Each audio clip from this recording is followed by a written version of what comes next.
Oi, paz e graça. Meu nome é Valnei Patrocínio e sou presbítero na Assembleia de Deus.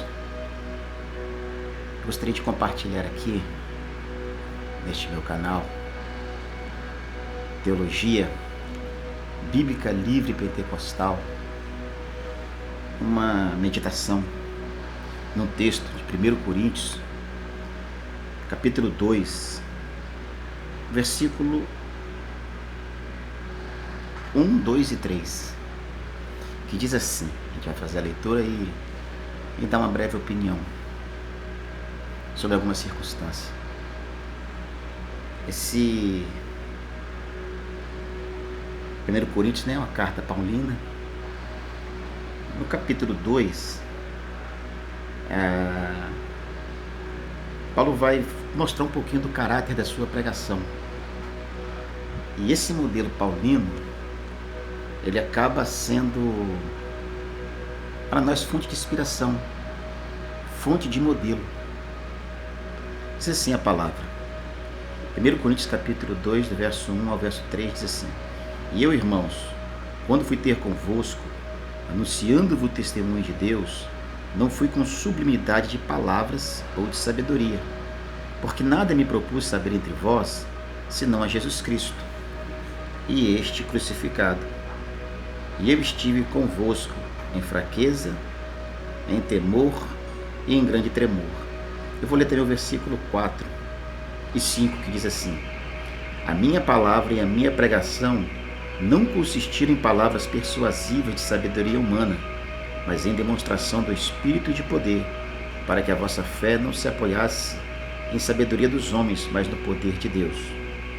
Então eu acabei lendo do versículo 1 ao versículo 5. Ele dá uma clareza melhor dentro daquilo que a gente vai dizer. Tanto Paulo quanto os apóstolos, eles tinham um fundamento: a cruz de Cristo. O poder estava na cruz, porque a cruz de Cristo, ela revela a nossa fragilidade humana e a nossa incapacidade de atender os requisitos de Deus.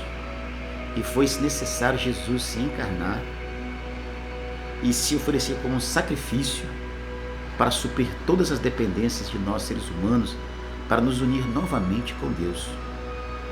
Então a mensagem de Paulo, vou dizer aqui de uma forma bem simples, ela consistia neste fundamento, não na sabedoria dos homens. É claro que a Bíblia não tem assim ela não se levanta, vamos usar essa expressão, né, especificamente contra a sabedoria do dia a dia do ser humano. Mas para nós lidarmos com Deus e falarmos dos assuntos ligados a Deus, nós precisamos de sabedoria espiritual. A pregação, a mensagem que conduz o homem a Deus, ela tem que estar ligada à cruz. Nós somos limitados demais para conseguirmos atender a todos os requisitos de Deus. E é por isso que Jesus se manifestou, para atender todos esses requisitos, para que em Cristo nós fôssemos justificados e aceitos por Deus e herdeiros em Cristo das bênçãos de Deus no que diz respeito à salvação e à eternidade. Mas nós estamos aqui, por exemplo, aqui no tempo em que essa carta foi escrita, Paulo já atravessava esse problema com as filosofias humanas que estavam adentrando a igreja. Coríntios é um berço de sabedoria dos gregos, uma sabedoria que se opõe, no caso, a Deus. Mas aqui Paulo está falando de sabedoria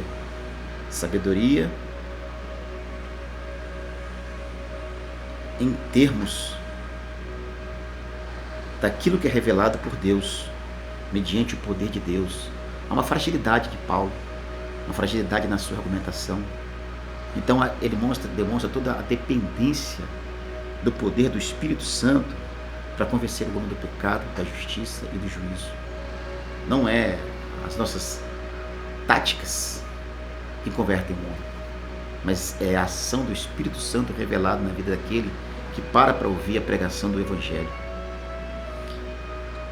E esse dilema que eles enfrentaram nesse tempo, os tempos bíblicos, nós enfrentamos hoje a mesma batalha, com nomes diferentes, em que estilos de pregação têm invadido o seio da igreja, mensagens humanistas, mensagens que colocam o homem num patamar no qual o homem não está.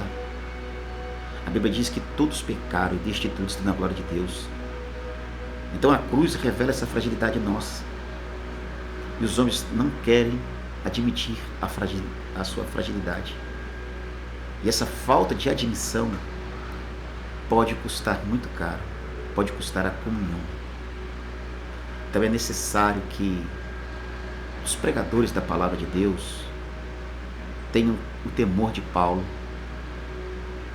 As técnicas que a gente tem pode até fazer igrejas lotarem, mas é necessário muito mais do que uma igreja lotada. É necessário vidas transformadas.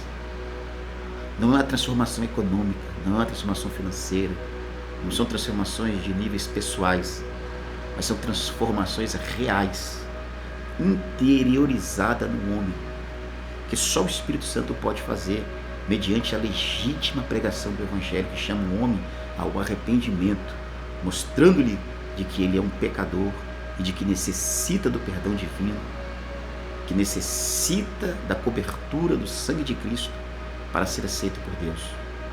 Do contrário, será uma caminhada institucional, denominacional, que não levará à eternidade.